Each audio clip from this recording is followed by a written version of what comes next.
14 April کی شام کو ٹائٹینک نے ایک ایسے علاقے کے قریب جانا شروع کیا جہاں برف کے تودے موجود تھے۔ جان سمتھ نے جنوب کی جانب جانے کے لیے جہاز کا رخ تھوڑا سا تبدیل کیا، تاہم اس میں جہاز کی رفتار تقریباً 22 نوٹ برقرار رکھی۔ تقریباً رات کو 9:40 پر میسابا نے برف کے میدان کی وارننگ بھیجی۔ یہ پیغام کبھی بھی ٹائٹینک کے پل پر نہیں پہنچا۔ رات 10:55 پر قریبی لینڈل لائنز کیلیفورنیا نے پیغام بھیجا کہ برف سے گھرا ہونے کے بعد یہ رک گیا ہے۔ فلپ، جو کہ مسافروں کے پیغامات ہینڈل کر رہے تھے، انہوں نے کیلیفورنیا کے باشندے کو اس میں مداخلت کرنے پر ڈانٹا۔ فیڈرک فلیگ اور ریجن ڈولی کو کسی بھی قسم کے خطرے سے خبردار کرنے کے لیے بوٹ کے کریو پر ڈیوٹی دینے پر مامور کیا گیا تھا، لیکن اس رات سطح سمندر غیر معمولی حد تک پرسکون تھا، جس کی وجہ سے وہ برفانی تودے کا سراغ لگانے میں ناکام رہے۔ دوسری بڑی وجہ یہ تھی کہ کریو کیبن کے دوربین لاپتہ تھی۔ تقریباً رات 11:40 پر نیو فاؤنڈ لینڈ، کینیڈا سے تقریباً 400 سمندری میل 740 کلومیٹر جنوب میں ایک آئس برگ نظر آیا اور پل کو مطلع کیا گیا۔ فرسٹ آفیسر ولیم مرڈاپ نے دونوں جہازوں کو ہارڈ سٹارٹ بوٹ کو حکم دیا، ایک ایسی تدبیر جو کہ آرڈر سسٹم کے تحت جہاز کو بندرگاہ کے بائیں طرف موڑ دے گا۔ انجن واپس مڑے۔ اب ٹائٹینک نے مڑنا شروع کر دیا تھا، لیکن بہرحال تصادم کا خطرہ بہت نزدیک تھا۔ جہاز کا سٹار بورڈ سائڈ آئس برگ کے ساتھ خرچا گیا۔ کمان کی طرف اس کے قیاس کیے گئے واٹر ٹائٹ کمپارٹمنٹس میں سے کم از کم 5 ٹوٹ گئے تھے۔ نقصان کا اندازہ لگانے کے بعد اینڈریو نے طے کیا کہ جیسے ہی جہاز کے آگے والے ڈبے پانی سے بھرے ہوں گے، اس کی کمان سمندر میں گہرائی میں گرے گی، جس کے نتیجے میں پھٹے ہوئے کمپارٹمنٹ میں سے پانی باہر آنے والے ڈبے میں پھیل جائے گا اور اس طرح جہاز کی قسمت پر مہر لگ جائے گی۔ ماہرین کا خیال ہے کہ جب جہاز کا رخ موڑا گیا تو اس کی رفتار بہت سست ہو گئی تھی، جس کی وجہ سے اس کے لیے خطرہ بڑھ گیا تھا۔ اس وقت جہاز برفانی تودے سے ٹکرا جاتا تو اس کے ڈوبنے کا خطرہ کم رہ جاتا۔ اس وقت سمتھ نے فلپ کو خطرے کے سگنل بھیجنے کا حکم دیا، جن میں سے ایک 15 اپریل کو تقریباً 12:20 پر کارپیتھیا پہنچا اور کینارڈ جہاز فوری طور پر متاثرہ لائنز کی طرف بڑھ گیا۔ تاہم کارپیتھیا تقریباً 58 ناٹیکل نیل یعنی 107 کلومیٹر دور تھا۔ جب اسے سگنل ملا اور اسے ٹائٹینک تک پہنچنے میں 3 گھنٹے سے زیادہ وقت لگتا تو دوسرے جہازوں نے بھی جواب دے دیا، جن میں اولمپک بھی شامل تھا، لیکن سب بہت دور تھے۔ قریب ہی ایک بحری جہاز دیکھا گیا تھا، لیکن ٹائٹینک اس سے رابطہ کرنے سے قاصر تھا۔ کیلیفورنیا بھی آس پاس ہی موجود تھا، لیکن اس کا وائرلیس رات کے لیے بند کر دیا گیا تھا۔ جیسے ہی قریبی بحری جہازوں سے رابطے کرنے کی کوشش کی گئی، لائف بوٹس میں مسافروں کی منتقلی شروع ہوئی، جس میں پہلے خواتین اور بچوں کو سوار کیا گیا۔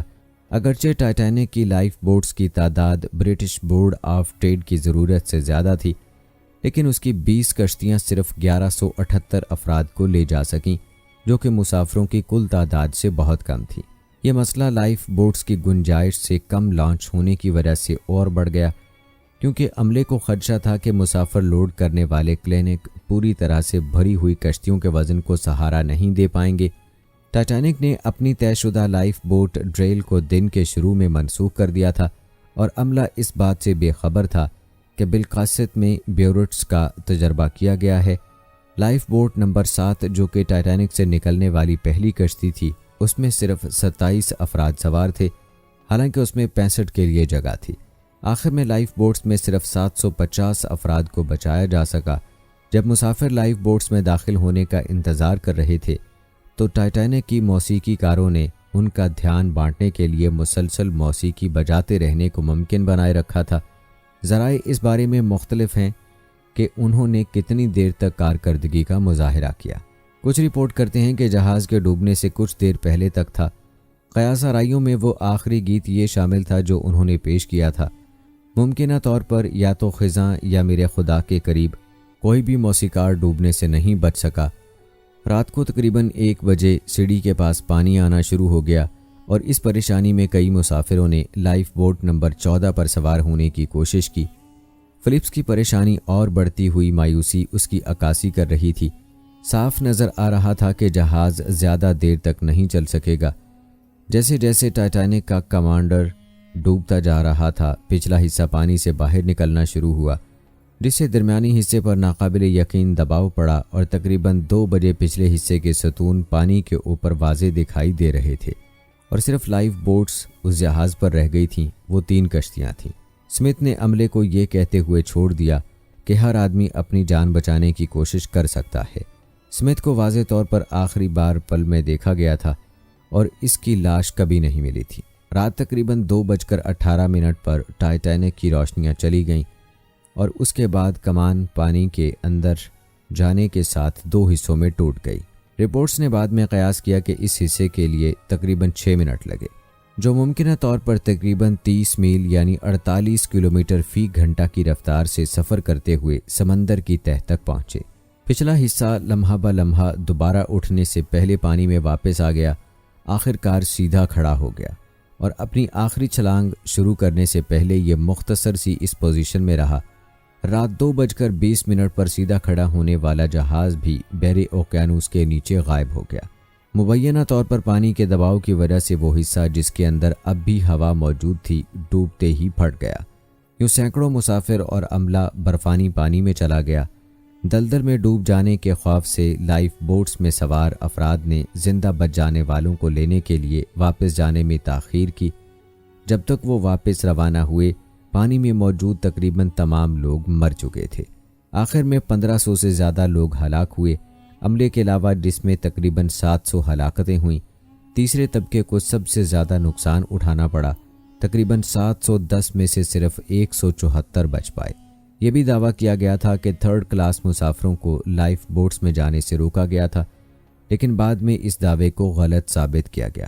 اسمتھ کی جانب سے عام الارم بجانے میں ناکامی کے پیش نظر اس تیسرے درجے کے مسافروں کو اس وقت تک صورتحال کی سنگینی کا احساس نہیں ہوا جب تک بہت دیر نہ ہو گئی۔ بہت سی خواتین نے بھی اپنے شوہروں اور بیٹوں کو چھوڑنے سے انکار کر دیا، جبکہ پیچیدہ ٹائٹینک کو نچلی سطح سے آسانی سے سفر کرنے میں دشواری کی وجہ سے زیادہ تر لائف بوٹ سے لانچ ہونے کے بعد کچھ لوگ اوپری ڈیک تک پہنچ گئے تھے۔ دوستو، شمالی بحر اوقیانوس میں ڈوبنے والے ٹائٹینک کا ملبہ اب بھی سمندر میں 3 یا 4 ہزار میٹر کی گہرائی میں موجود ہے۔ اپنے سفر کے آغاز کے چوتھے اور 5ویں روز کی درمیانی شب اس میں سوار 1502 مسافروں کی زندگی کا چراغ اس وقت گل ہو گیا جب یہ سمندر کا بادشاہ برف کے گالے سے ٹکرا کر 2 ٹکڑے ہو گیا۔ لائف بوٹس کے ذریعے وائٹ سٹار لائن کمپنی کے ٹائٹینک کے صرف 722 مسافر زندہ بچ پائے۔ ان میں کمپنی کا مالک اسمے بھی شامل تھا، جو خواتین اور بچوں کو ڈوبتے جہاز میں چھوڑ کر ایک کشتی کے ذریعے نکل گیا۔ اس خودغرضی پر وہ پوری زندگی نفرت کا نشانہ بنا رہا۔ اسے ٹائٹینک کا بزدل اور بروس اسمے کہا جاتا تھا۔ اسمے اکتوبر 1937 کو گوشہ تنہائی میں چل بسا۔ دوسری طرف جہاز کا کپتان ایڈورڈ جان اسمتھ بیشتر عملے کے ساتھ خواتین اور بچوں کو بچانے کی کوشش میں خود ڈوب کر انسانیت پر احسان کر گیا۔ وہ آخری آدمی تھا جس نے جہاز سے چھلانگ لگائی تھی۔ ایک آدمی آخری کشتی کی طرف تیرتے ہوئے لپکا تو ایک مسافر نے کہا، یہ پہلے ہی اوور لوڈ ہے۔ اس پر تیراک پیچھے ہٹ گیا اور کہا، all right boys, good luck and God bless you. یہ جہاز کا کپتان 62 سالہ ایڈورڈ جان اسمتھ تھا۔ دوسروں پر اپنی جان نچھاور کرنے کے عظیم جذبے کو خراج تحسین پیش کرنے کے لیے اس کا مجسمہ اسٹیفورڈ میں نصب کیا گیا۔ اب تک اس کے متعلق کئی تحقیقات سامنے آ چکی ہیں، تاہم ایک نئی تحقیقی رپورٹ میں انکشاف ہوا ہے کہ اس کے ڈوبنے کی وجوہات میں سے 5 بہت اہم ہیں جو اس 2 ہیکل جہاز کی تباہی کا ذمہ دار بنی۔ ٹائٹینک کے ڈوبنے کی بہت سی وجوہات بیان کی جاتی ہیں، تاہم اب ماہرین نے دعویٰ کیا ہے کہ اس بحری جہاز کے ڈوبنے میں اس کی بنانے والی کمپنی کی اپنی سنگین غلطیاں تھیں۔ پہلی وجہ یہ تھی کہ ٹائٹینک کے مالک کی جانب سے جہاز کے کپتان کو سختی سے یہ ہدایت دی گئی تھی کہ وہ کسی بھی طرح اس جہاز کو 7 دن کے اندر اس کی منزل تک پہنچایا جائے، جس کی وجہ سے جہاز کو اس کی نارمل رفتار سے کافی تیز چلایا گیا۔ دوسری وجہ یہ تھی کہ جہاز کی روانگی کے تیسرے روز موسم بہت ابر آلود تھا، چاروں جانب دھند پھیلی ہوئی تھی اور جہاز اپنی رفتار سے منزل کی جانب رواں دواں تھا۔ اسی دوران کچھ فاصلے پر ایک اور جہاز بھی موجود تھا۔ دوسرے جہاز سے ٹائٹینک کپتان کو یہ پیغام دیا گیا کہ جہاز روک لیا جائے کیونکہ تھوڑے فاصلے پر ہی بڑے بڑے برف کے ٹکڑے یعنی آئس برگ موجود ہیں